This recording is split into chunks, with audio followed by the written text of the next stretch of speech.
I am going to beat you into the living death.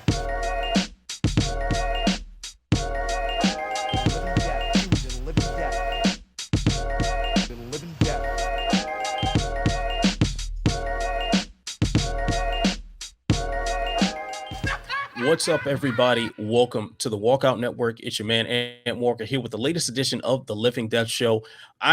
Before we even get into the regular intro, it feels like it's been forever. I've missed you guys. As you probably know, I mean, of course, you two know, but people watching might know, I was traveling. My 40th birthday just passed last week or the week before. I don't even know what day is it. Anyway, 40th birthday just passed recently. Went to Africa with the family. Went to Tanzania, stayed in Zanzibar and Dar es Salaam for a few days, then went to Nairobi, Kenya, and hung out. Fantastic time. I loved it. But the downside was I didn't get to see you guys. And when I get back, the household gets struck with COVID. So there is nobody on this panel that has not had COVID swimming through their household now. So we'll dovetail it back to that ill-fated stat of the week from a few weeks ago. So here it is. Zero. My bad. Is the stat of the week. All right, gentlemen. So let's go ahead and introduce two very good friends of mine, two guys that I've missed a lot. First up is the jack of all trades who has mastered them all, the senior editor of Sherdog.com, and the homie Ben Duffy. What's up, Ben? Hey, I'm doing really well. You couldn't have said it like any better. It's just good to see you guys again. I'm glad you enjoyed Wakanda. I'm glad that COVID is burning its way through your house quickly and as painlessly as possible. But mostly, all kinds of crazy shit has happened in the last 2 or 3 weeks, and then we got more stuff coming up, and I just can't wait to dig into it. Absolutely. And of course, the man who anchors the panel every week with the stats, the facts, the figures, and the numbers. He is the associate editor of Sherdog.com. Also, my good friend, Jay Petrie. Jay, how you feeling, brother? It felt like a part of my weeks was missing the last few weeks, and I understood and I knew that we would need to take some time off. I decided not to publicize that we would be taking a couple weeks to kind of, do our thing, and because you were over in another place, I was over in Niagara Falls, so I'm not. I was a world traveler too. I was in LA. Right. I went and covered the Big One Championship unveil. We as all soon been as out of town. I leave, you get in town, so Yeah, kind of inspired us. That's all. We're kind of thinking that. I have no stat of the week. I'm just kidding. Stat of the week's 10. 10's the stat of the week because Amanda Nunes has 10 championship wins in the UFC. She has won in 10 title fights. That doesn't happen.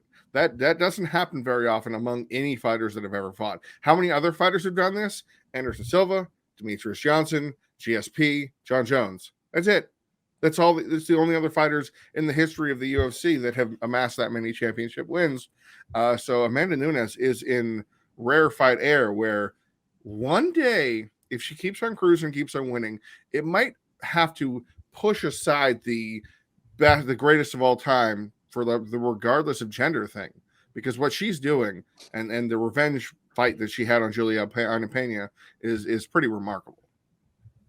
absolutely. So a fitting stat of the week because the number one topic today is Amanda Nunes reclaiming the UFC's bantamweight title.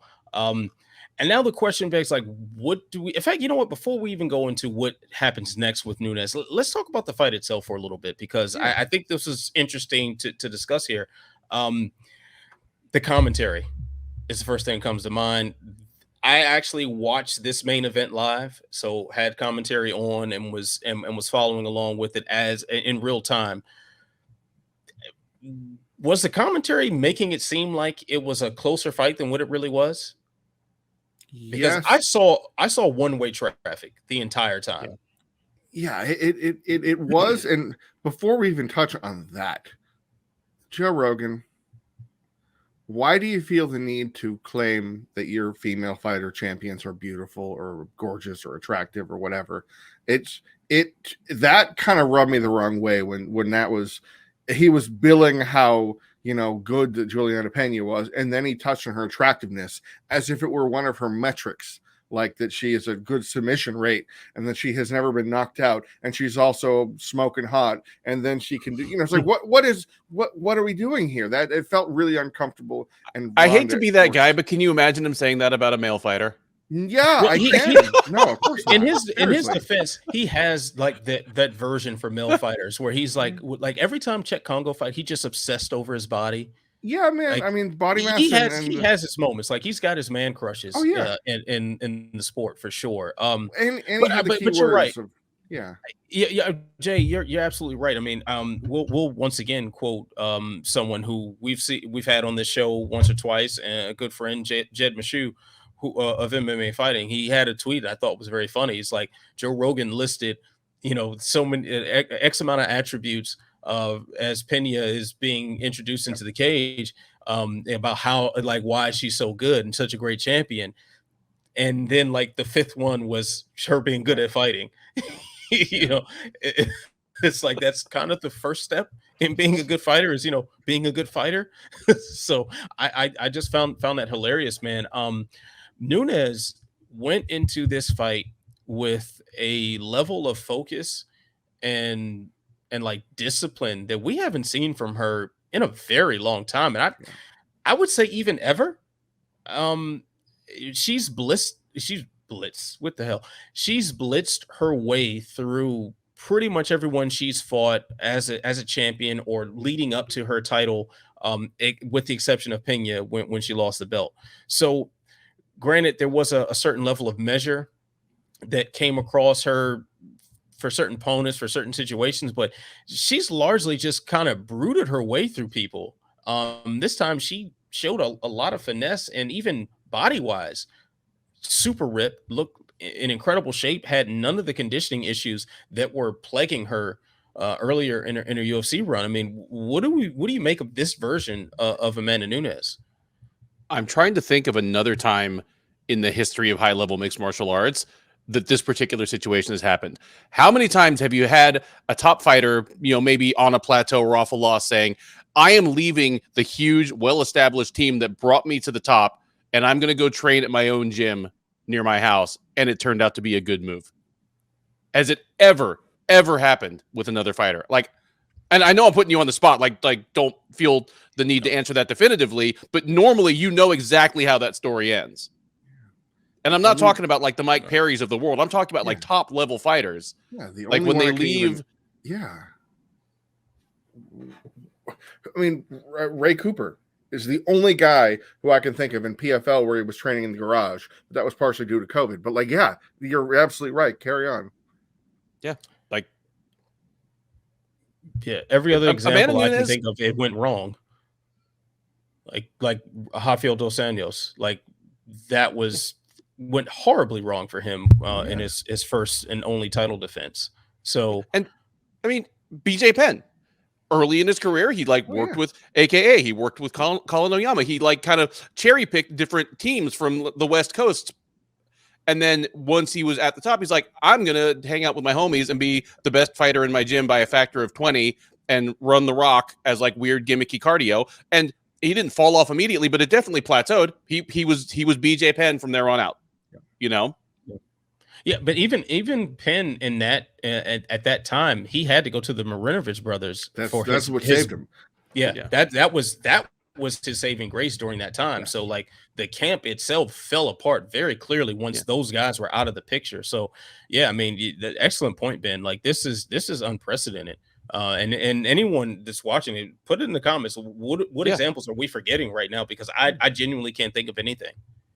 Because I mean, history is littered with the examples of I'm going to do it myself. I'm gonna do this. I'm gonna do it right. Like again, I mean, the example you said, and it's just the one that shown like a beacon was RDA Academy when Dos Anjos won the title, and it was just like, oh no, what are you doing? And then he went back to Novo and Yao, and he is now pretty darn good again, And circling back to your initial question that I kind of skipped past about commentary, this fight was the most competitive 50-44 you might see, in that there was never a real time where I'm like, Pena's done. This is it. So there's nothing she can do to win this fight. And that worked out for her because of her submission game, purely. I mean, yeah, her hands, there were a couple times that she kind of surprised Nunes, but Joe Rogan was definitely overselling she hurt her back. No, she didn't. She landed a right hand in a flurry where she went like this, where, let's be honest, was not very accurate or effective. And it kind of seemed like there was a narrative that I don't know why it was trying to be sold. Like, I know when you're doing commentary, you kind of have a track that you are going to follow. You're going to not necessarily root for a fighter, but you're going to see it this way and carry on. I, as the short play-by-play guy, sometimes fall into a rhythm like that, where I'm more focusing on the successes of one fighter, like Masvidal versus Diaz. I was very clear to point out when Masvidal was working. Diaz was landing back, but it never to me had the same type of effect. So I was more focused on the successes of Masvidal than the scores of Diaz. So I saw it like this, and I don't know if it was intentional in that it was like up here thinking about it, or if it was just kind of instinctive. But it seemed like there were moments of the fight where I'm like, Nunes is wrecking shop here. Let's not mince words, Joe Rogan or Daniel Cormier.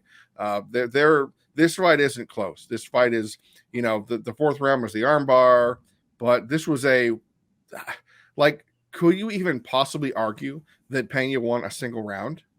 Not even the armbar round. No, Yeah. no. And to an extent, I don't blame the booth. Their job is to sell you the product that's going across your screen. Like, it's in the guise of commentary, but their job is to sell it to you. It's to make it seem that this is interesting. This was worth your $75. Yeah. And painting a lopsided fight as closer than it really is central to that. Yeah. I mean, me sitting on my couch, like just goofing off on Twitter or talking in the Sherdog editorial Slack with people whose job is to report, I can say 90 seconds into a fight, well, we know how this is going. Yes. But John Anik can't do that. Yeah. But Quadros and Bas Rutten could. Yeah. So it's an era of broadcasting and commentary where that has definitely become a keep you interested, where it's like seeing commercials for the event that you're already watching. You're like, hey man, you don't have to. You already got my money. Exactly. Right. You think people would anybody actually think that the main event, people are like, oh, this is boring, when to turn it off? I don't think a $75 pay-per-view really works like that. Yeah. But I don't know.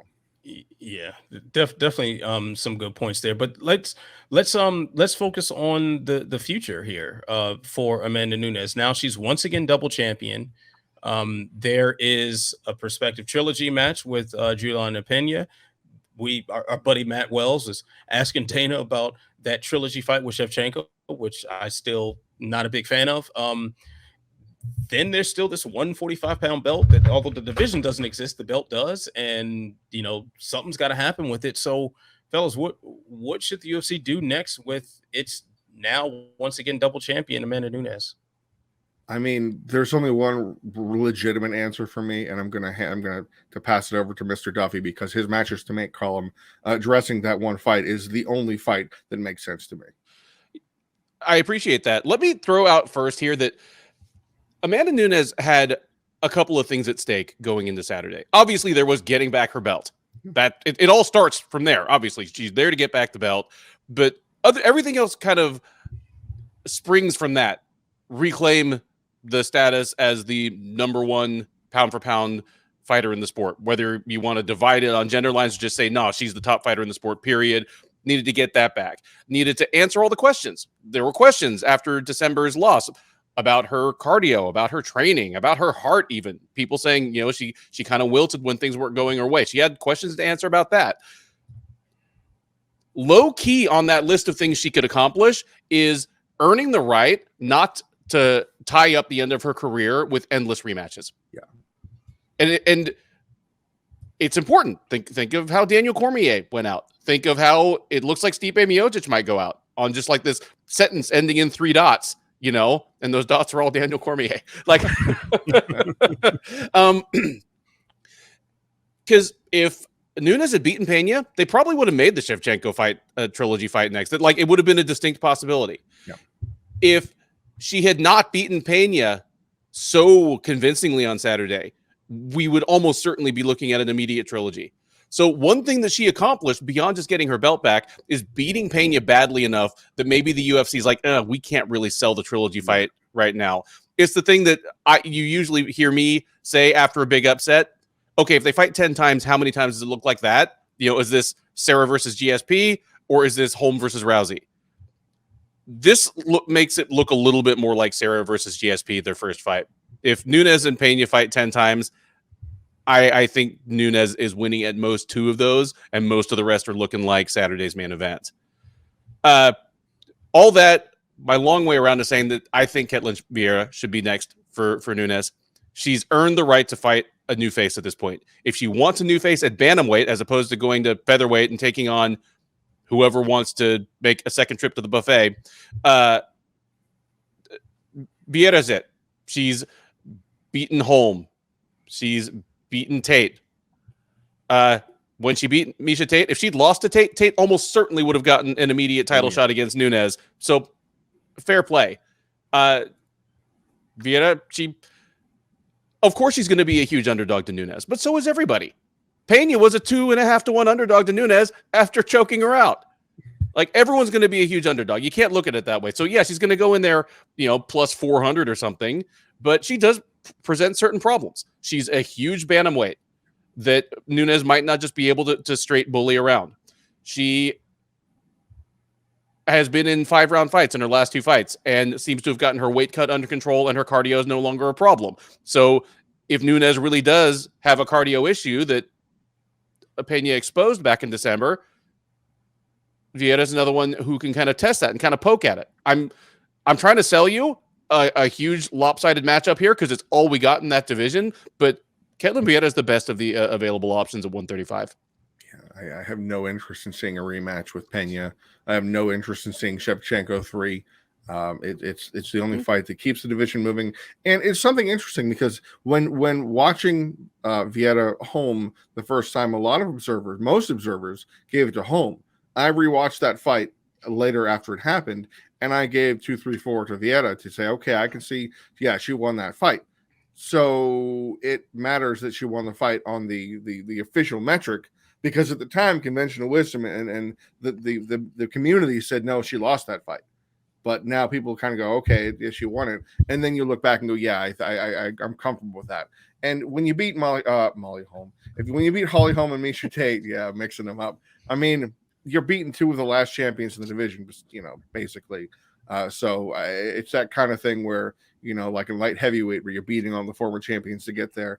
It's the only one that works for me, because then otherwise you're going to have to dip way down. And if there were a smart person in Vieira's camp, she would say, you know what? It's tough to make 135. We're going to fight Amanda Nunes regardless of what happens. Why don't we not kill ourselves and just fight her at 145? And then if you beat her, drop down to 135. Because, 3 fights ago, Vieira missed weight by a couple pounds against Yana Kunitskaya. It wasn't a long time ago, and it would probably make life easier. But that's I know featherweight, but still. Featherweight, you're making really, really scary. Yeah. But Jay, you're making a ton of sense, because we saw Saturday what a focus, like, in shape Amanda Nunes looks like at 135. Now, Ben, she's certainly scary at 145. That extra power, that extra weight, you'll feel that in your soul for sure when she lands on you. But man, this version of her that you can feel it in your soul, and she just has this endless gas tank to just continue beating on you for 25 minutes, that's scary too. So, if you are Ketlen Vieira, then at least make it easier on yourself, on your own body, aside for the head trauma, of course. Because you're fighting the same final boss. Exactly. So, and then you still have bantamweight to play with. Like, you almost, like, if you beat her, you guarantee yourself a shot at a second belt. Boom. So the UFC needs to go back to taglines for events, and it's UFC 281. Don't die hungry. Yeah. And then 285, Vieira wins and they rematch. So it's like 285 hunger strike. 285 full belly. 289's tummy growling.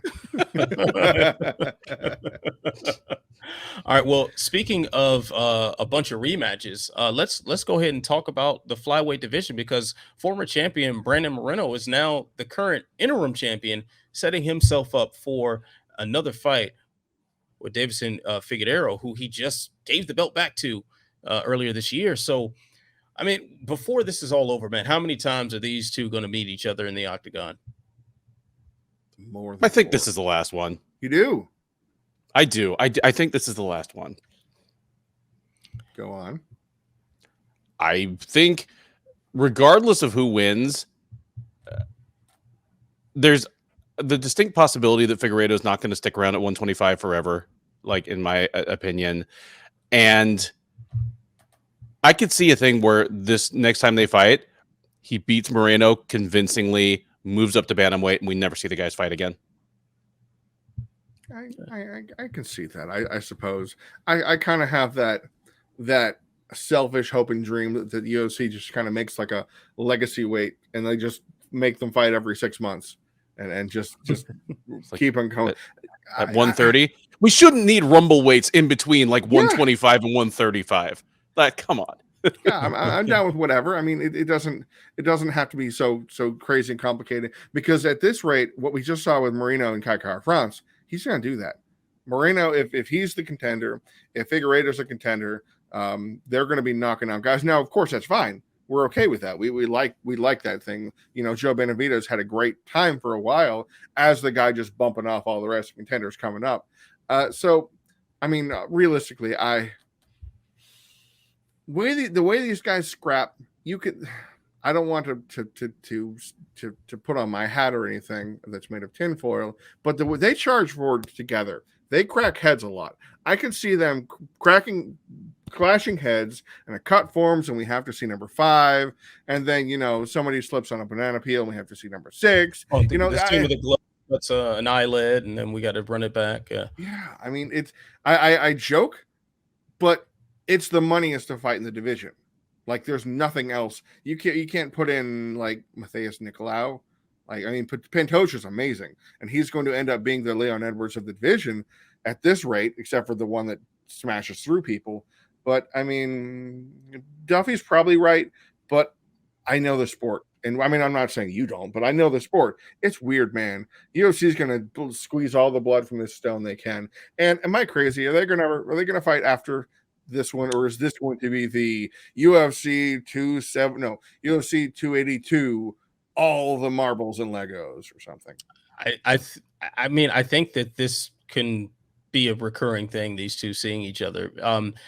They both have, like, from several standpoints, they have kind of what it takes to just keep being put in the spotlight. For one, of course, Pantoja is deserving of his due in this division, but I mean, for the most part, like, they're head and shoulders above everyone else. It's a very clear difference. Like Kai France, for instance, like, it took Kai France looked fantastic through the majority of this fight. He looked fantastic. He was technically so proficient. He did everything he was supposed to do, and it still wasn't good enough. It's very rare that someone does everything they're supposed to do and it's still not good enough. And that's sort of what these guys have been doing to everyone else, just about. And it's, I know there will be more guys at flyweight, but I don't see anyone right now that I'd put on the same level as them, at least any time in the near future. So this is probably going to keep happening unless, like Ben says, Deiveson just decides he wants to eat another sandwich and he's at 135. Or perhaps there's a 135er of some prominence that drops down to 125. Someone unlike Cody Garbrandt, who still has a chin left to crack. So this is probably what we're going to see in the long term. I think Frankie Edgar. Frankie Edgar wants to chop off more body parts and get in there. I guess that could happen, but good Lord, please don't do that, Frankie. Don't do that. Do not do that, Frankie. But I guess, let's go ahead and talk about Pantoja since his name is brought up. I mean, he just absolutely annihilated Perez, just barely cracked a sweat, was super, super aggressive and got that early rear naked choke. What do we do with him right now? He established himself very firmly as the number one contender, or number one contender if you don't count the interim champ as number one contender. I don't know. What do we do with him now? I think he deserves a shot at the winner of the Figueiredo-Moreno tetralogy fight. Why smash him up against another contender? Like, you could make him fight Matheus Nicolau, but Nicolau's on an actually even longer win streak. Why knock one of those guys like off the ladder? Like, let Pantoja sit. Give Nicolau, if you want to give Nicolau like a make busy fight against kind of like a borderline top 10 fight, just so he gets another paycheck, kind of keeps his hand in. That's fine. But at some point, the UFC needs to take control over the timeline of these things, because right now Moreno and Figueiredo have essentially been a logjam at the top of this division for like several years now, and it's all of a sudden a dynamic and growing division, and they have no shortage of interesting people coming up. There's Pantoja, there's Nicolau, there's Manel Kape. Like, Manel Kape is a superstar waiting to happen if he's finally got his weight cut dialed in, and all of a sudden he seems to be turning back into the guy he was in Ryzen. Like, don't let these guys just keep smashing up against each other while you have Moreno and Figueiredo fight 7 times. Yeah, there's a really strange place for the division right now, because there are the top echelon, and then there's, you kind of like Tim Elliott's number 10, and Tim Elliott, I don't even know if he has a record above 500 in the UFC. Now he's done fairly well lately and beaten the names he's supposed to beat, but it's an odd state of the division, because yes, there are the guys. Jeff Molina is a guy waiting to get there. Manel Kape, I want to see Manel Kape fight Brandon Royval, because that just sounds like just madness. And you got Matt Schnell, who just had that crazy fight with Sumadarshi to put himself on the map. A lot of the guys up there that are in the contender spot have lost recently. Kai Kara-France, obviously. Askar Askarov just got beaten by Kai Kara-France. Alex Perez is number 6. I mean, just know what happened to him. Royval, he lost his last fight or 2. It's right. He choked out Matt Schnell. So it's a weird, convoluted round robin of fights that if Figueiredo moves up to 135, it would solve a lot. And I would not be surprised. I know this goes against everything I just said about them wanting to fight it 12 times. But if Figueiredo moves up and says, I want to fight for the title now that I'm the flyweight guy, it would clear things up a lot in that division. But bantamweight has its own log jam, and Figueiredo would cut the line ahead of some people big time. Like, Merab would just throw his hands up and be like, what the fuck? Yes. Merab could beat Jose Aldo, and Figueiredo would still be ahead of him in the pecking order if they were going to fight for Mm-hmm. But at least with, there is a logjam at 135, but at least it's a true logjam. In fact, that there's so many names and so many faces that you can put in there, and interchangeable, exciting matchups. Like, flyweight just doesn't have this, other than Pantoja, just the standout that's like, okay, this guy is next up.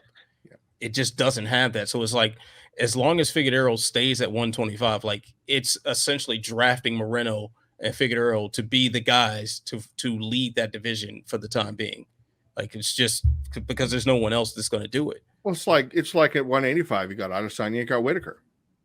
There are very similar dynamics in a lot of divisions where you go, here's the clear number 1 and here's the clear number 2, and then you have the rest. Exactly. Good points there. So, all right, fellas, let's keep things pushing here, because Derrick Lewis, the Black Beast, he fought in Dallas, lost by a first round KO in a pretty controversial stoppage here. Did Sergei Pavlovich, did he really earn that KO, or was that more referee error in your eyes, fellas? I mean, I have reason to be personally bitter here, because I went 12 for 13 on my UFC 277 picks, and this is the only one I got wrong. But wow. Even I am not crying foul at this one. Yeah, the stoppage was probably a few seconds, a split second too soon. But you just ask yourself, okay, if he lets it go for another 5 seconds, what do we see? I think Punches. I think we see Lewis take 5 or 6 more punches and end up actually face down and out.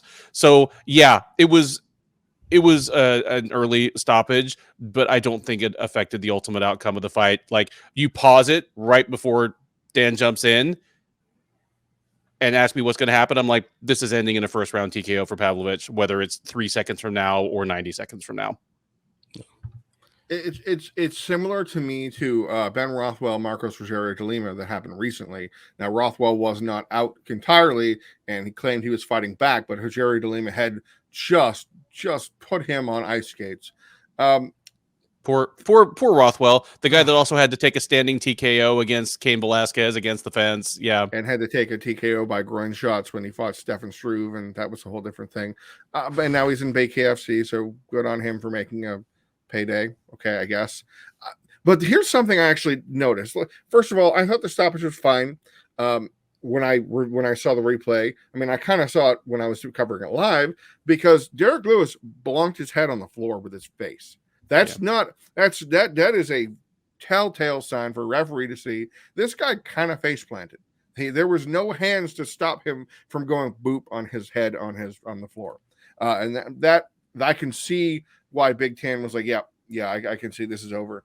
But something more important to me is the reaction of Derrick Lewis when taking these shots. When he fought Tai Tuivasa, when he fought Sergei Pavlovich, he has not looked the same way when getting hit cleanly. Like, obviously, we know Derrick Lewis can sometimes turn his back and skirt out of the way, but he didn't. His chin is deteriorating in a way that is affecting his performances, where even a clean jab will kind of make him go, ooh, ooh, ooh. And that's bad for a brawler. That's incredibly bad for a guy who is known for taking one to go, yeah, thanks, it's all you got, bang, and puts you out. I mean, Alexander Volkov outlanded it by 100 strikes, and Lewis is like, nah, I got this. So to see Lewis react physically the way he did and get legitimately stung and hurt and spin around and drop to a knee and all of that is a really tough sign for what I think is Derrick Lewis soon. And it makes me want to take him down several pegs in not just the rankings, but in who he's going to fight, unless you want to go against Jairzinho Rozenstruik, because I'm okay with that. But I think we're going to have to drop way down, like not Josh Parisian down, but let's take it easy, Derrick Lewis, because you're taking a lot of damage. Jay Sherman, let's go Vanilla Gorilla Black Beast. Let's do it. Yeah, I mean, yeah, have a battle of the beasts. I'm okay with that. I'll tell you what, if I'm Derrick Lewis, the first thing I'm doing is never signing a bout agreement if it's supposed to take place in Texas. That's the very first thing I'm doing, because I'm still not sure if this is another case of him being anywhere near his hometown and feeling that sort of pressure and freezing under the lights. Like, I'm not quite sure. I mean, he definitely didn't take those punches the way I'd like to see a heavyweight brawler take punches, but we've seen him do this sort of thing over the course of his career whenever he's fought in Texas. So I stay out of that state, man. Some people can handle the hometown lights, and some people can, and that's okay. He just needs to plan accordingly and just not do it. And I have a feeling that, because let me see, his last like 4 or 2 or 3 fights or something, his last 3 losses, at least, were in Texas. 4. Oh yeah. His last 3 losses were in Texas. I mean, I think it's time to just not fight in that state. It's something about it psychologically just doesn't do well for him. If you're extra stressed, you're going to respond to the frustration of not being able to hit a Cyril Gane differently.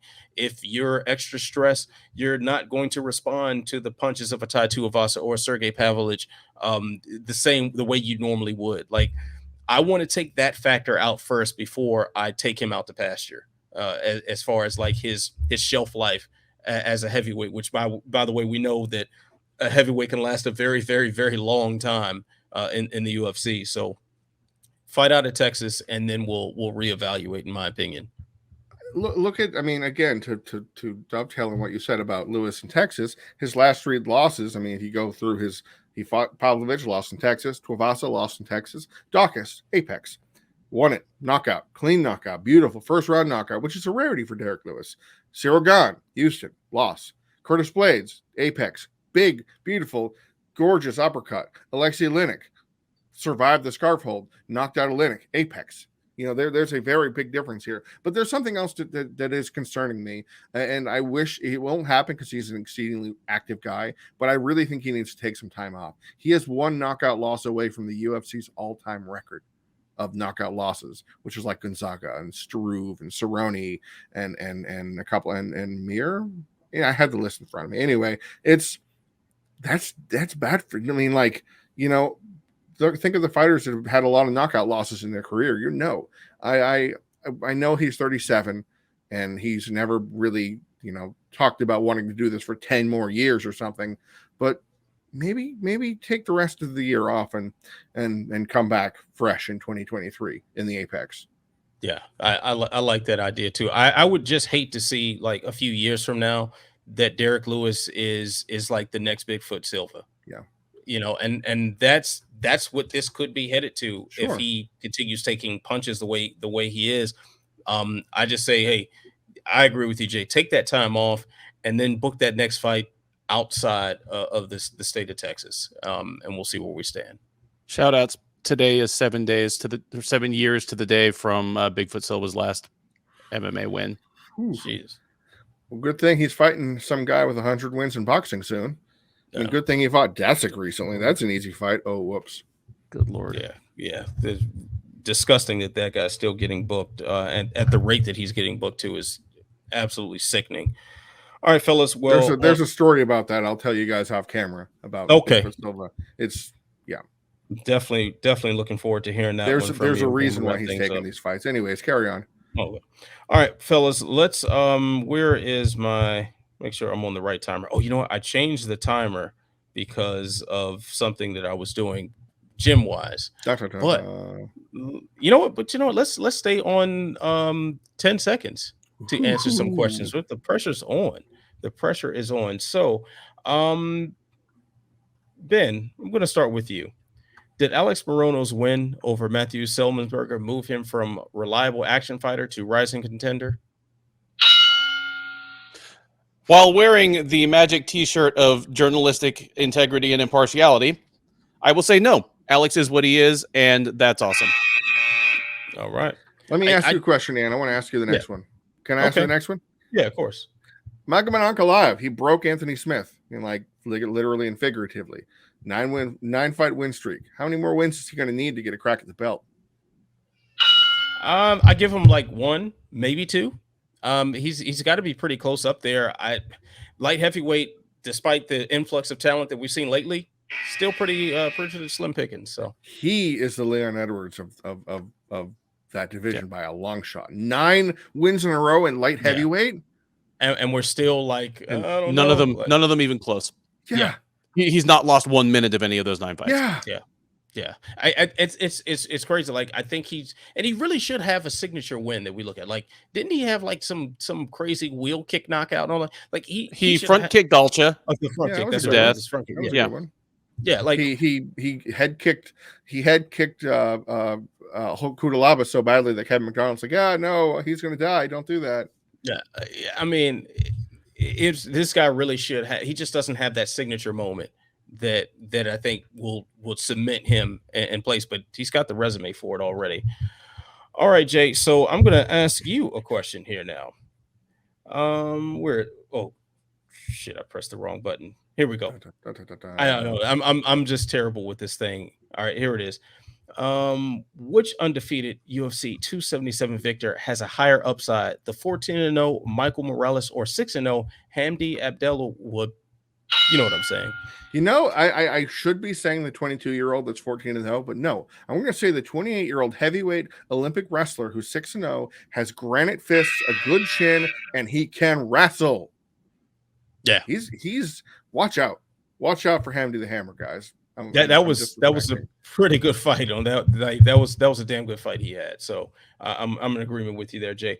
All right, so I'm gonna switch the clock over to 1 minute, and we're just having open discussion here about a topic that I'm sure all of you people really want to hear us break down. You want to hear us talk about it. Your favorite fighter, Jake Paul, who was scheduled to fight Hasim Rahman Jr. I think that was going to be this weekend. Yep. Or next weekend. Okay. This weekend. Yeah, supposed to be this weekend. Canceled, supposedly due to weight issues for Rahman. So are you guys shocked that this fight was canceled? No. Not shocked. I was surprised that it, like, the kind of the staring contest, the game of chicken, the two cars got this close before they swerved. And I've enjoyed Jake Paul's kind of his splash in celebrity boxing, him constantly kind of needling Dana White. I've enjoyed him as a disruptor, and he's a surprisingly good boxer. He boxes like a solid amateur boxer on his way up, just he's doing it professionally and getting huge checks for it. But there's a checklist of 3 qualities: much smaller, much older, and barely trained. And if you do not check at least 2 of those boxes, preferably all 3, you're not fighting either Paul brother. Like, Logan can get in here for this as well. They're either fighting 40-year-old former basketball players, YouTube stars that are less trained than they are, or like Tyron Woodley, who is smaller and older. Like, you got to check 2 of the 3 boxes. Yeah. And not even a striker at that. So I was surprised that this was canceled, just because, I mean, this was on Rahman. Like, he couldn't make the weight. Like, this was guaranteed going to be the biggest paycheck he was going to be looking at. And he couldn't make the weight. The waters are kind of muddy there. Like, what weight was agreed on? Well, it was 200 pounds. It was initially, 200, right? and then it was 205. He wanted to 215. I think he wanted to push it to. Then it went to 205. Then it went to 215. Yeah, I can't find the paper. I don't know what the hell happened. I reorganized my desk this past week, so I can't find the no, and I'm very disappointed. I was going to hold up that no. I knew this fight wasn't going to happen when it was booked. I wrote 2 different things about it for Sherdog about announcing this fight, and I knew this fight wasn't going to happen. Rahman's bigger. He hits harder. He's a legitimate boxer. I mean, yes, he has some pretty slush wins, but every pro boxer these days seems to be fighting like a 17 to 90 guy or something. So that's boxing, apparently. Like, I've been scooting on boxing. Pretty common. Like, as you work your way up. Yeah. And it's just, there was no way this fight was going to come together. So for Paul to be able to point at Rahman and say, you blew it, no, that's a nice escape route to go, ooh, boy, I sparred with this guy. And he put me on my head. So, yeah, this fight was never going to happen. I feel bad for the real boxers on this card. And I say that with all due disrespect to Paul. I feel bad for all the real fighters who trained for months. Amanda Serrano, legitimate professional boxer, champion, all of the great things you want in a fighter. She got screwed because Paul and Rahman aren't going to tiddlywinks with their weight or whatever nonsense. So they're all screwed. They don't fight at all. Now, will they be rescheduled soon? We don't know. We have no idea. But because of the way this thing is booked and set up, no, probably not. So they're just wasting time. They may get paid like show money, but I don't think that Paul has any obligation to do so. And so, yeah, I feel bad for the legitimate people who attach themselves to this clown show. But I also don't feel bad for the legitimate people that attach themselves because it is a clown show. You know what? I'm actually I side more with Jake Paul on this one. Because, like, as I said, like, Rahman was looking at the biggest payday he was ever going to get with this fight. So, and especially if they initially agreed to a weight, whatever is going on behind the scenes, obviously I'm not privy to it beyond whatever reports that we're all looking at. But man, I'm telling you, if that's the biggest payday that I'm up for, and I've got, like, I think he was supposed to have a month or something to cut to a certain amount of weight to be ready to make the final cut, man, I'm doing it. I'm going to do it. I'm going to at least try. It's not going to be like, okay, I lost a pound in the month, and this stubborn attitude about it. Like, I'm not doing that. I'm trying to get that check. And then if you're Jake Paul, you are the headline. You are the one in control of the negotiating So you're flexing your authority as such. And that's what you're supposed to do when you're in that position. There's a reason why Floyd Mayweather negotiates for the ring to be a certain size and a certain amount of slack in the ropes and agree upon certain gloves and everything, because he has the power at the negotiating table to do it. So therefore, he's going to set those conditions more favorable to him. That's exactly what you're supposed to do with power. So I don't see Jake Paul doing anything wrong here. And really this, I mean, depending on how you look at it, like this was a fight that's very important for him. Like if this took place and he were declared the victor, even if it were under circumstances where he kind of messed with the weight to work to his advantage, another tactic that Mayweather has done many times over the course of his undefeated career. Like he was going to get I think it was a WBC ranking if he won. That's what Muhammad Suleiman said. Yeah. Yeah. So which keeps the gimmick rolling. You know, maybe it puts him in more dangerous waters, but hey, so be it. If you're going out there knocking people out and winning, that's what's going to happen. I'm going to counter that with, once that came out, that was a very distinct incentive to not fight. Because if you were finally going for a ranking and you get blown away by a heavyweight, like, let's be clear, Rahman Jr. last year fought at 269. Like this is a heavyweight. This is a very clear heavyweight. So for Paul to negotiate that he has to be down to 200 pounds on less than a month's notice is a very clear intentional plan. You're right. He flexed the authority that he has as the promoter and the head attraction, but he also did so very intentionally to make it so Rahman Jr. would be in the worst possible situation, having to cut and lose weight, which he's never been accustomed to. I don't think he's ever fought below like 210 or 215 before. So this was a part of this was gamesmanship and tactics before the fight happened to make Rahman as uncomfortable as he possibly could in this fight. So I'm sorry, they wanted Rahman to weigh in at 205 this Friday. Yes. And it was all, it was gamesmanship. It didn't need to be. If you're going to actually fight somebody, there's no need to have the whole dog and pony show too. And again, I mean, Rahman Jr. was not a small guy. And for this, he fought James Mackenzie Morrison in April, and he was big.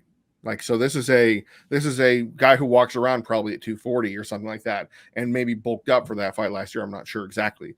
So yeah, this was, I can applaud Paul for knowing he's going to be able to have the upper hand and then not look like the bad guy. I mean, like, hey man, it's not my fault he couldn't make weight, but there were some very intentional craftsmanship going into this, in my opinion. Oh yeah. And you're absolutely right. My opinion though, you do it when you can do it if you got the power to do it. Yeah. Hey man, I'm not disagreeing with you one bit there. Yeah. All right, fellas. So we went way past a minute on that one, but we knew we were gonna we had a have good some thoughts on this one. Yeah, so let's go ahead and keep things pushing here, because it's been several weeks since I've got to participate in perhaps the greatest title segment in all of media history. I'm not surprised, Mr. Falcons. This is where we share something that surprised us or ironically did not since we last met. So, Jay, I'm going to start with you this week. What's your I'm not surprised, Mr. Falcons moment?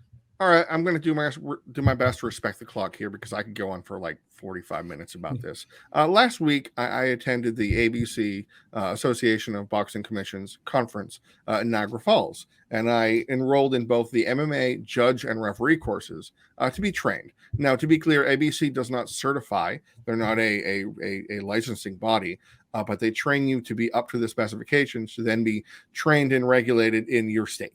And that's how it works. You can be signed to work for a state. Like, for instance, Mike Beltran historically was not licensed in Nevada for many years. It wasn't an issue or a problem. It was just that didn't happen. And so he recently was licensed in Nevada. So my ability to or any attendee's ability to pass the test and then be able to theoretically be licensed by a commission. Now, I passed both exams, which makes me officially a trained referee and judge, which I believe I did so not to become any of these positions necessarily, but to learn the official information involved and what actually really goes into it. Because we think we know, and we've been covering the sport for a lot of years, but we don't. I didn't. I thought I was going to come in on lock and be like, not be arrogant or cocky or anything, but be like, yeah, I'm pretty good. I've judged, I've scored 1,500 fights on Sherdog when running the play-by-play. I know how to do this. Well, there's a lot I learned, and there's many things many takeaways that I wouldn't have had had not attending this event. So I can't recommend this experience enough. The conference itself was eye-opening, but the courses, the courses were crash courses, about 8 hours long. Spoiler alert, you need to know every foul in the unified rules, and you need to know what submissions look like. That is a requirement. But the whole experience was just remarkable. I wrote an article for Sherdog called Made of the Misperceptions, talking about how there was a disconnect, and there still is a disconnect between like media and promoters and regulators and everything like that. And I had opinions and preconceived notions coming into it. And a lot of them are blown away by the people that I met, the people I rubbed elbows with, sitting down and having long conversations with regular referees that I've looked up to and everything like that.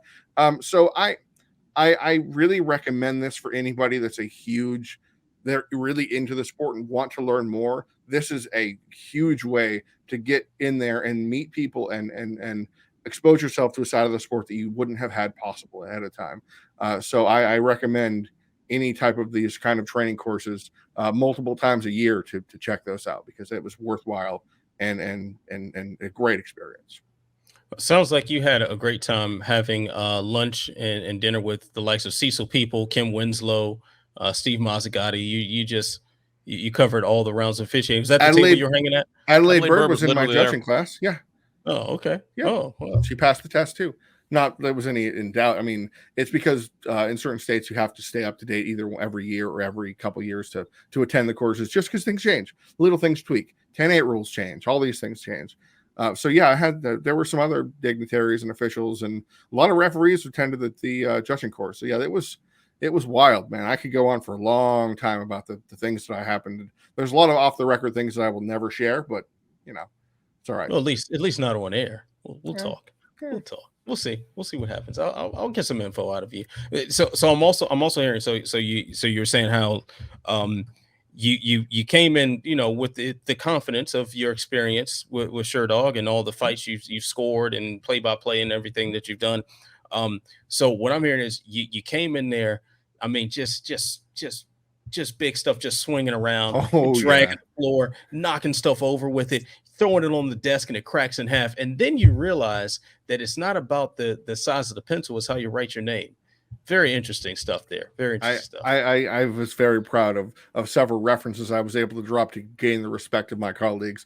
Sitting next to a former UFC fighter whom I had recognized for a notorious fight, and he spoke to me that, hey, you know who I am? I'm like, hey, yeah, your name redacted. Caleb Starnes. Your name redacted, and to get yes. Big name referees cracking up at references. We're like, oh yeah, like Tom Erickson and the choke and all those things. Yeah, it was it's good. It's good to speak to my peers like you guys, or like the other people who are as in the know and are fight geeks or whatever you want to call them, that are able to get your references and throw them right back and go, oh, you got me there. It's a convention where you can sit down and everybody knows what we're all talking about. Very nice, Jay. That is a good. I'm not surprised, right? And and the reason why I'm not surprised is because I was genuinely surprised at how well received I was as a media member, and a media member from Sherdog, which is historically known for stirring the pot. Couldn't have been further from my expectations. Everybody was welcoming and gracious and great. I mean, I have made friends with people who I thought would hate me, just because of what I belong to and what I write. No, nothing like that. It was shocking. Very nice, Jay. All right. That is a nice personal touch to I'm not surprised right there. We need that every so often. Just a nice personal story to lighten the mood here. All right. So I'm gonna go ahead and take the reins for I'm not surprised right now. My I'm not surprised comes courtesy of UFC welterweight champion Kamaru Usman, who will make his film debut in the Black Panther sequel Wakanda Forever. I think that's coming out in like November, if I'm not mistaken. A couple months, yeah, it's coming out. It's coming out pretty soon. So I saw some reports saying like a starring role. That's not the case. Like, no, he's not starring in anything. I'm sure it's just going to be a cameo. He's probably going to be like fighting someone to fight about something. Palace Guard number 3. Yes. Yeah, it's going to be something Yeah. something simple like that. So all you people out there talking about, oh man, this is going to be the start of his downfall. He's now he's going to star in movies. Like no, it's just a cameo, and that's it. And for the record, I just saw this on Facebook, which Facebook MMA is worse than Twitter MMA. Like it is a minefield of stupidity. But one person put some comment on an article about this, saying that well, this was the start of Woodley's downfall. Like he was never the same after Straight Outta Compton. Incorrect. He won the belt after Straight Outta Compton. If you remember correctly, at UFC 190, where Ronda Rousey face planted Beth Correia, she face planted on the Straight Outta Compton logo on the cage. Woodley won the belt at UFC 201. It was after he started rapping is when things started falling apart for him. So Kamaru Usman, stay out of the booth and you'll be fine. So that's going to be ultimately when we figure out who the greatest welterweight of all time is, when Kamaru Usman and George St. Pierre fight, one of them is going to be wearing a suit of vibranium and the other one's going to be wearing a suit of unstable molecules.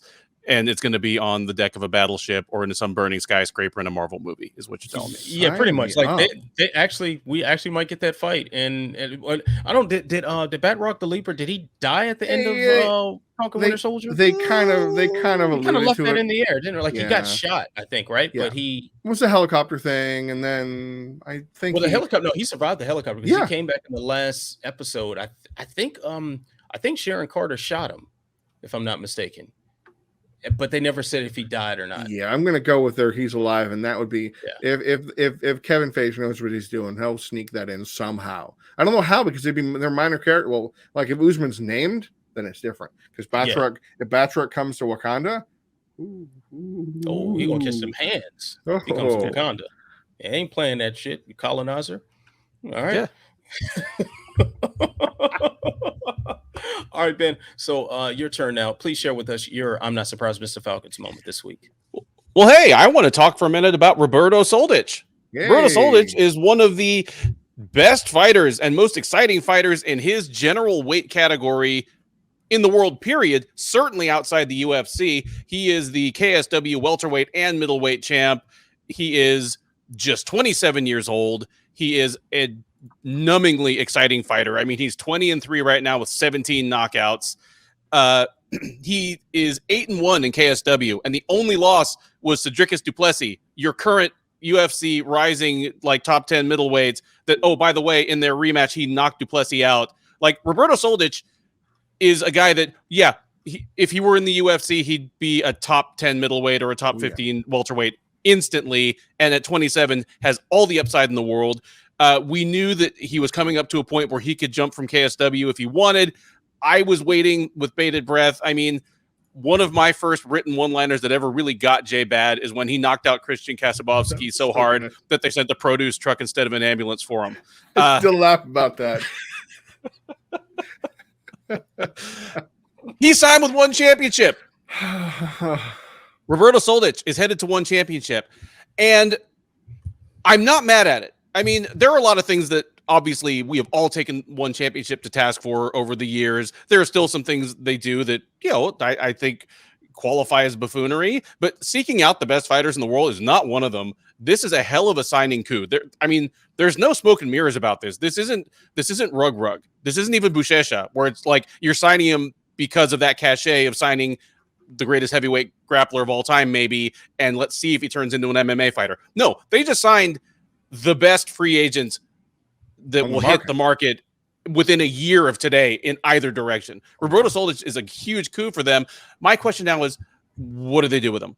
Because the only real marquee matchup they have within spitting range of his weight is Reinier de Ridder. But Reinier de Ridder covers two weight classes, and he's like 25 pounds bigger than Soldic. Yes. Like, if they meet in the middle, it'll be at like 185, which is kind of big for Soldic and really, really small for de Ridder. And that's about all they can do with him right now. So I'm interested to see how they match him going forward, but they got my attention. It hurt my feelings when this signing was announced, not because I'm anti-one in any particular anime in this situation. Well, no, it's not combate. Yes, yeah. I mean, we're all pals here. That's a funny story about that. It's because I look at Roberto Soldic, and I've watched him for his entire KSW run. I watched him when he was in Cage Warriors. I even saw, I didn't see it live, when he took Yaroslav Amosov to a razor close decision. Like Yaroslav Amosov, the undefeated, what is he, 26-0 Bellator champion, who's now fighting in Ukraine for his people because he's that awesome of a guy. So to see RoboCop going to 1 hurts my feelings because of what there is in the division. And that's that there isn't. Yoshihiro Akiyama is a fighter that is above 500 in one championship. And he's what? 49, 84? We don't know. No, I know he's 47. But the point is the division is non-existent. Like, you're going to have to go to like Sebastian Kadestam, whatever. Sage Northcutt? No, are you kidding me? You're already out Lapicus? Because he'll have to be fighting at 185 because of the one championship situation. Or if he moves up to 205, which would be awkward, Ong La and Randy Ritter, that's basically it. You know, I mean, is Eddie Alvarez at 170 his debut fight in one probably? Gosh, no, because I don't think they're going to let Roberto fight at 170 because of the automatic form. I mean, we don't know. Like there's some stuff about one championship in the weight classes. I wouldn't be surprised if somehow that Roberto Soldic becomes a lightweight, which is the 170-pound class. Yeah, even though they're all required and passes the hydration test or something, and passes with flying colors. Yeah, there's more there, but I don't want to see I don't know what it would be. Like, you can't slim him down. He's at 170. He is very compact and tight. He's like, what, 5'9", 5'10"? He's on a huge welterweight. No. But he's, very, very powerful. I mean, he knocked the face off of Mamad Khalidov, who was historically a much larger man. It's... Oh, he was dwarfed by Duplessis. He was dwarfed by Michal Materlik. Oh, yeah. And he doesn't matter. That's the kind of guy that he'll be able to get in there and bowling balls and whatever you want to call him. But, yeah, good for one. Fine. You got the big free agent. But what are you going to do with him? Like Money Mouse going over there. They got lucky that Money Mouse lost, because otherwise it would have been real tough for them to sell many more fights against. Yeah, he beat Henry Cejudo, but what's he going to do against Joshua Paccio, Adrian Matthias or something? Yes, exactly. Yeah, Joshua Miato. It's not, or Jeremy Miato. So yeah,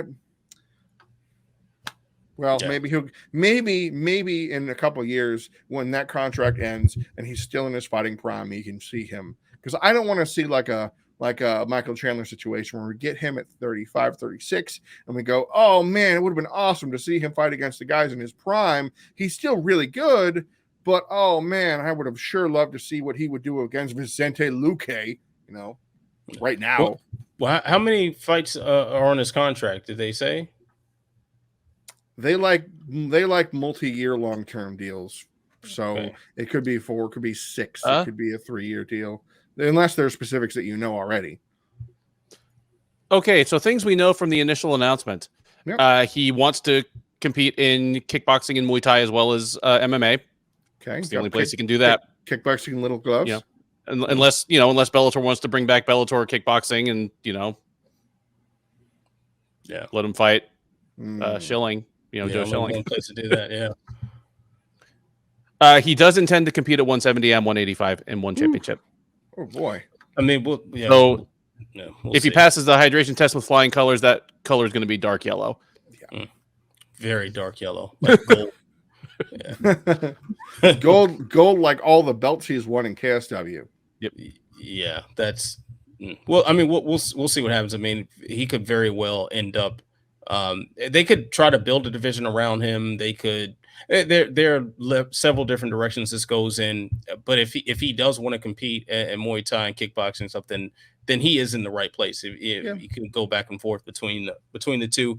And one championship has paid top dollar to free agents, high name free agents that they picked up. So he's probably in the right place for his personal goals. if there's one really big positive is that he's getting that check, and he deserves that check. And it would have broken my heart to see like he fought in California, was making like 24 and 24. So yeah, good for that. At least good for him cashing that check. He's earned it. My goodness, you watch his highlights. Basically, any fight he's had, it's the highlight. Yeah. All right, fellas. Well, let's keep things pushing here because PFL playoffs are going on this week, and we've got a couple of divisions that are in the semifinal stage, and let's talk about it. Lightweight, we got Anthony Pettis versus Stevie Ray. We got Olivier Aubin-Mercier versus Alex Martinez. Who do you see in the finals?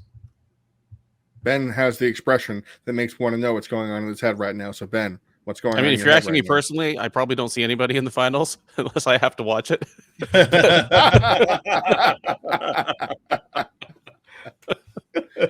It's rough because you can legitimately criticize PFL's model where it sounds great in theory, but in practice with the chaos of MMA, just it never really shakes out. It's all the worst and most unpredictable elements of tournaments, but like the Pettis versus Ray rematch is a rough sell. And then it's kind of a mixture of second tier UFC washouts like Olivier Aubin-Mercier and Omari Akhmedov versus guys like Josh Silveira and Alex Martinez that should probably be on the Contender Series. It's just a rough sell, man. To me, it really these playoffs, and I might get dinged for this, but I'm speaking independently right at the second and not as a shirt editor. This clearly delineates the tier of the UFC versus other organizations like PFL.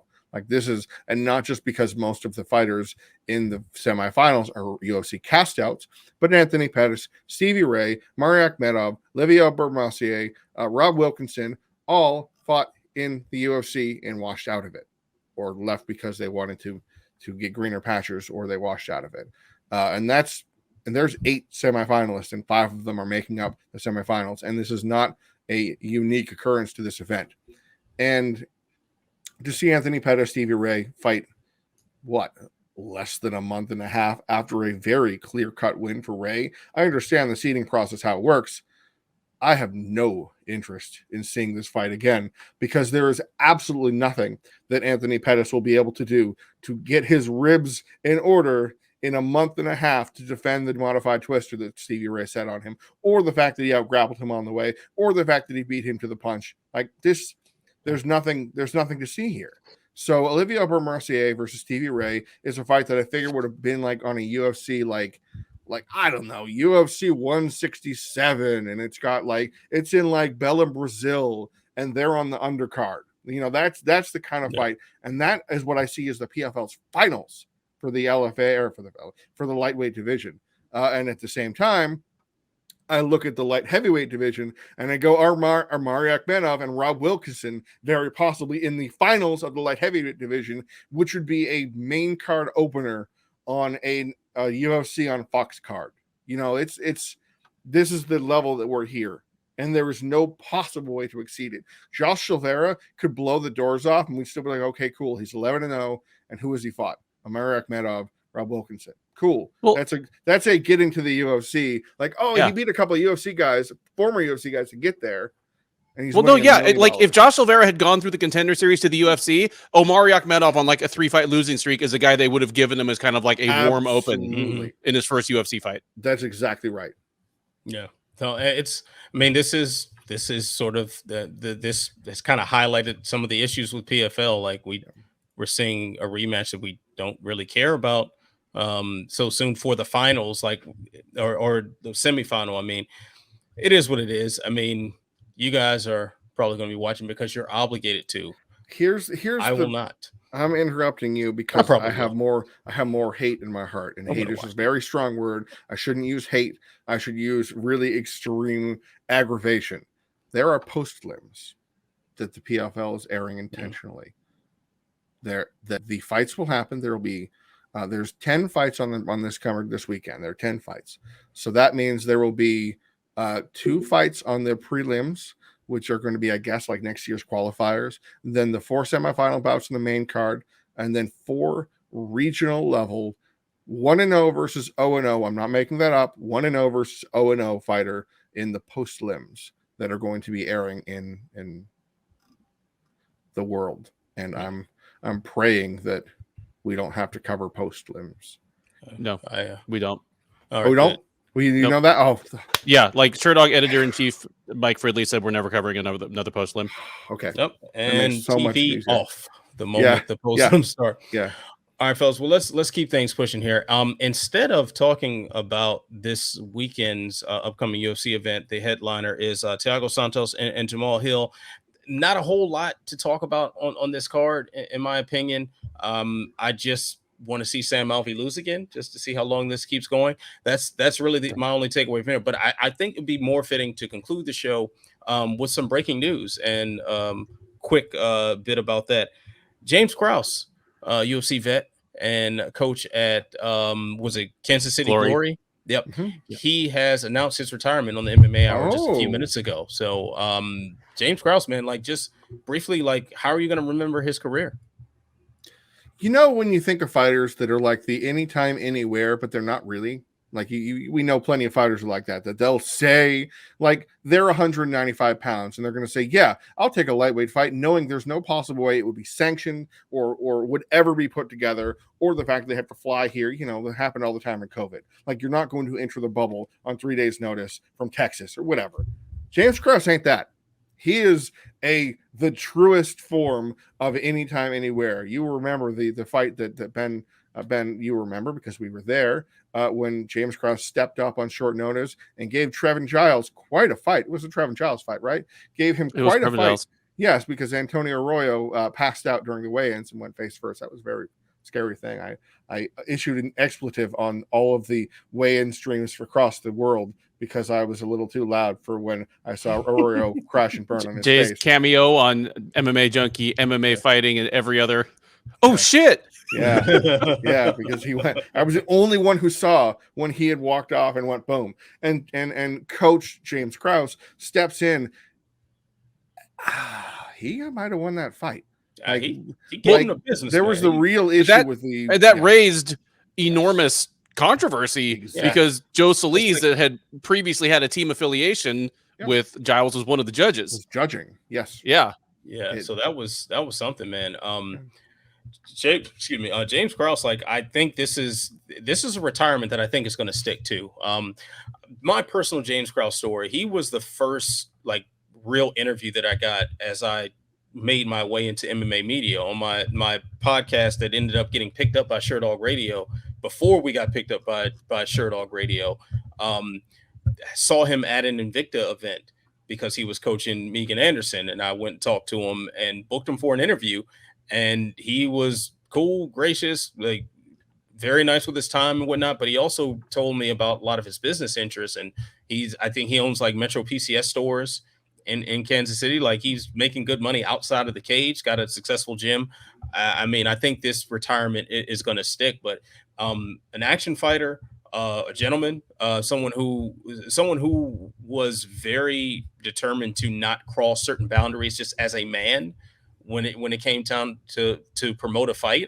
Something I respect a lot, and a fighter who his fight style was a lot to respect. James Krause, man, hats off to him, man. Great career, and hope he enjoys retirement. It's well deserved. Obviously, we talk about the short notice fight against Trevin Giles. Is there anything that could better encapsulate this guy than what turned out to be his final fight over on Fight Island, middle of the first year of COVID? One of his fighters falls out of a fight against Claudio Silva, and he literally gets off, like reads his text, puts down a shot of tequila, steps up off the bar stool, and fights like 30 hours later and wins. And obviously, he has a lot of irons in the fire. He has business interests, but Glory MMA and Fitness is low-key the hottest rising gym in the entire sport over the last 2.5 years, based on him making the team in his own image. What is Glory MMA and Fitness? It's a bunch of incredibly scrappy, overachieving fighters that will step up and fight anybody on 5 fucking minutes notice, and they mean it. Like, it's amazing how many fighters he's placed in the UFC, some of whom, he made it because he was there and he washed out quickly, but he's put people like David Onama in the UFC that are like a serious problem. Like, I can see why he would be okay stepping away, because he has this legion of disciples that are bringing his aesthetic and his approach to the fight game and keeping it going in perpetuity. Like, good for James Krause. He has a UFC champion now, as of this weekend. Yeah. That was not an accident. You could see the style change of Brandon Moreno as he adapted to Glory MMA. His aggressiveness, the way he approached. I mean, we were a little close in the scorecards, but there were some real Glory MMA in there, and he peeled back some of the interim from Brandon Moreno. The only thing I disagree, he's my age. Like you think he was born like a couple, like, I don't know, not long, 36? something like that. He ain't done. You never, like, if Uriah Faber comes back and goes, yeah, I had that itch as a coach, I thought I was going to have it and I was be good. No, we're going to see Krause again, and that's cool. That's okay. It's just prerogative. But I can see the way Duffy said it, that he's got his team. He's vicariously fighting through them. Then I can see him being cool, but no, I don't believe any retirement. Khabib's fighting again. Don't care. He's fighting again. See, every time one of Khabib's guys loses, not that it happens very often, I can see him probably just kind of edging up in his chair a little bit. Definitely see it every time one of Faber's guys loses. But Krause gets it all out cage side. Like, there's nothing more enjoyable than hearing Krause lose his shit when one of his fighters is getting out grappled or out hustled. Like, he gets so mad.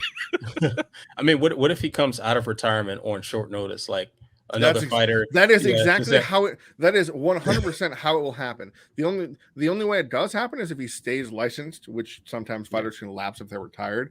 But I could see him staying in the USADA pool, retired but kind of floating. I could see that. I know a guy, and he goes, "Oh man, I could light up Muslim Salikov. Let me take whatever." And it's like, I see the holes in this game. Yeah. I got this, fam. James Krause is a man who understands why baseball managers wear the same uniform as the players, because you never know. You just never know. James Krause is that guy that goes to a baseball game and he's the guy with the glove just in case like a hard line drive like comes his way in like foul territory. But he also got a bat, just like I can put it in play. Just my lucky bat. All right, folks. I think I'm the coach. I think this is a good place to wrap things up. So big thanks to Jay. Big thanks to Ben. As every week, holding it down. I'm just so happy that we got to do this again. Yeah, it's good. Just like a piece of my soul was missing.